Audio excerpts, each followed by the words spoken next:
Hi, പുതിയൊരു വീഡിയോയിലേക്ക് സ്വാഗതം.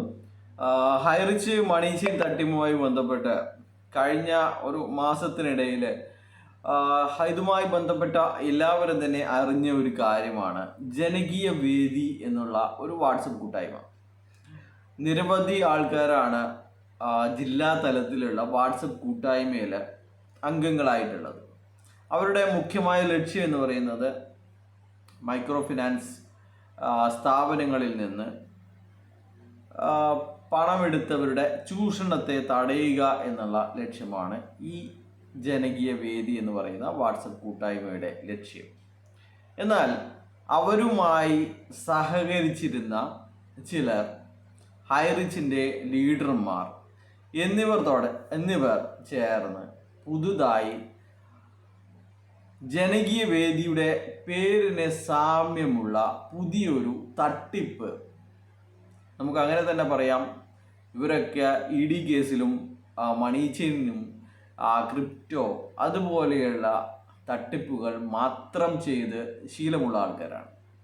അതുകൊണ്ട് തന്നെ ഇവർ എന്ത് ചെയ്താലും അത് തട്ടിപ്പ് തന്നെ ആയിരിക്കുമെന്ന് ഉറപ്പാണ്. ജനകീയ വേദിയുടെ പേരിന് സാമ്യമുള്ള ഒരു പേര് വെച്ച് മൾട്ടി സ്റ്റേറ്റ് സൊസൈറ്റി എന്ന പേരിൽ ഒരു സ്ഥാപനം തുടങ്ങിയിട്ടുണ്ട്.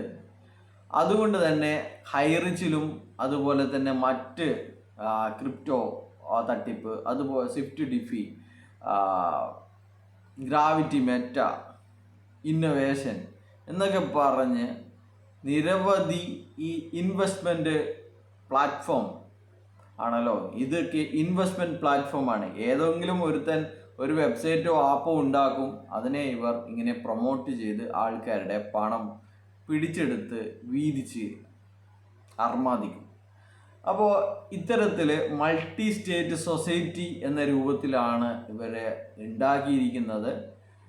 അതിലേക്ക് ജോലിക്ക് ആവശ്യമുണ്ട്, നിക്ഷേപം സ്വീകരിക്കാൻ ആൾക്കാരെ ആവശ്യമുണ്ട്, ഓഫീസ് സ്റ്റാഫിനെ ആവശ്യമുണ്ട് എന്നൊക്കെ പറഞ്ഞ് നിങ്ങളെ ഇവർ സമീപിക്കും. ആദ്യം ഇത്തരത്തിലുള്ള ആൾക്കാരെയാണ് ഇവരെ ഉന്നം വെക്കുന്നത്. കുറച്ച് സാമ്പത്തികമായി ഉള്ള കുടുംബത്തിലെ അല്ലെങ്കിൽ സമൂഹത്തിലൊക്കെ കുറച്ച് ഇടപെടാൻ, അല്ലെങ്കിൽ ഇന്നയാളുടെ സ്ഥാപനമാണ്, ഇന്നയാൾ വർക്ക് ചെയ്യുന്ന സ്ഥാപനമാണ് എന്നൊക്കെ പറഞ്ഞ് ഇവർക്ക് കൂടുതൽ ആൾക്കാരെ ക്യാൻവാസ് ചെയ്ത് പണം സ്വരൂപിക്കുക എന്നുള്ളതാണ് ലക്ഷ്യം. അപ്പോൾ ഒരിക്കലും ഈ കാലത്ത് ഇതുപോലെയുള്ള ബാങ്കിങ് സ്ഥാപനങ്ങൾ ഒരുപാട് പൊന്തി വന്നതാണ്. ന്യൂജൻ ബാങ്കുകളെ പോലെ ATM-ഉം മറ്റെല്ലാ സൗകര്യങ്ങളുമുള്ള പല ബാങ്കുകളും കണ്ണൂർ ജില്ലയിൽ തന്നെ വന്ന് ആൾക്കാരിൽ നിന്ന് ജോലിക്കും മറ്റും ബോണ്ടുകൾ സ്വീകരിച്ച്, അത് ബോണ്ടുമില്ല, ജോലി ചെയ്തതിന് ശമ്പളവുമില്ല എന്നുള്ള അവസ്ഥയിലൊക്കെയാണ് ചില സ്ഥാപനങ്ങൾ. അപ്പോൾ ഇത്തരത്തിൽ ED കേസിൽ പ്രതിയായ ആൾ, ഹൈറിച്ച് തട്ടിപ്പുകൾ കൊണ്ടു നടന്ന ആൾ, അതുപോലെ തന്നെ ഈ സമയത്ത് നമ്മുടെ വേറൊരു തട്ടിപ്പുണ്ടായിരുന്നല്ലോ, കരിഞ്ജീരകം വിൽക്കുന്ന, അതിന് ക്ലാസ് എടുത്ത ആൾ, എന്നിവരൊക്കെയാണ് ഇതിൻ്റെ പുറകിലുള്ളത്.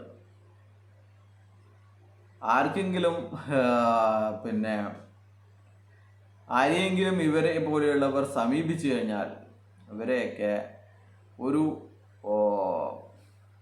അകറ്റി നിർത്തുക, അത് മാത്രമേ പറയാനുള്ളൂ. നിങ്ങളുടെ പണം പോകാതിരിക്കാൻ വേണ്ടിയിട്ടുള്ള ഏക മാർഗം എന്ന് പറയുന്നത് ഇവരെ ആ വളപ്പിൽ കയറ്റാതിരിക്കുക എന്നുള്ളതാണ്. അപ്പോൾ ഇവർ എല്ലാവരെയും ക്യാൻവാസ് ചെയ്യാൻ വേണ്ടിയിട്ട് ഇറങ്ങിയിട്ടുണ്ട്. അപ്പോൾ അങ്ങനെയാണ് നമ്മളും ഈ വിവരം അറിയുന്നത്. മൾട്ടി സ്റ്റേറ്റ് സൊസൈറ്റി എന്ന് പറഞ്ഞിട്ട് ലക്ഷങ്ങൾ പിരിക്കുക, അതുവഴി ഇവരുടെ ചെലവുകൾ കഴിഞ്ഞുകൂടുക എന്നുള്ളതാണ് ലക്ഷ്യം. അതുകൊണ്ട് കണ്ണൂർ ജില്ലയിലെയും അല്ലെങ്കിൽ പ്രിയപ്പെട്ട മലയാളികളും ജാഗരൂകരായിരിക്കുക എന്നാണ് പറയാനുള്ളത്.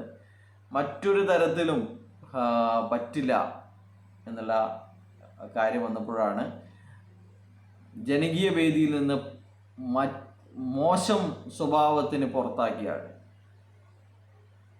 ഒക്കെയാണ് ഇതിലുള്ളത്. പേര് നമ്മൾ പറയില്ല, നിങ്ങൾക്കൊക്കെ അറിയാലോ ആരൊക്കെയാണ്. അപ്പോൾ ഇതാണ് ഞാൻ എന്നെ 2-3 ആൾക്കാർ ബന്ധപ്പെട്ടു. അവർ പറഞ്ഞു ഇങ്ങനെ നിക്ഷേപം ഉണ്ടോ എന്ന് ചോദിച്ചിട്ട്, നിങ്ങൾക്ക് ജോലി തരാമെന്നൊക്കെ പറഞ്ഞിട്ട് ഇവർ വന്നിട്ടുണ്ടായിരുന്നു എന്ന്. അപ്പോൾ അങ്ങനെയാണ് ഈ കാര്യങ്ങൾ ഞാൻ അറിയുന്നത്. ബൈ.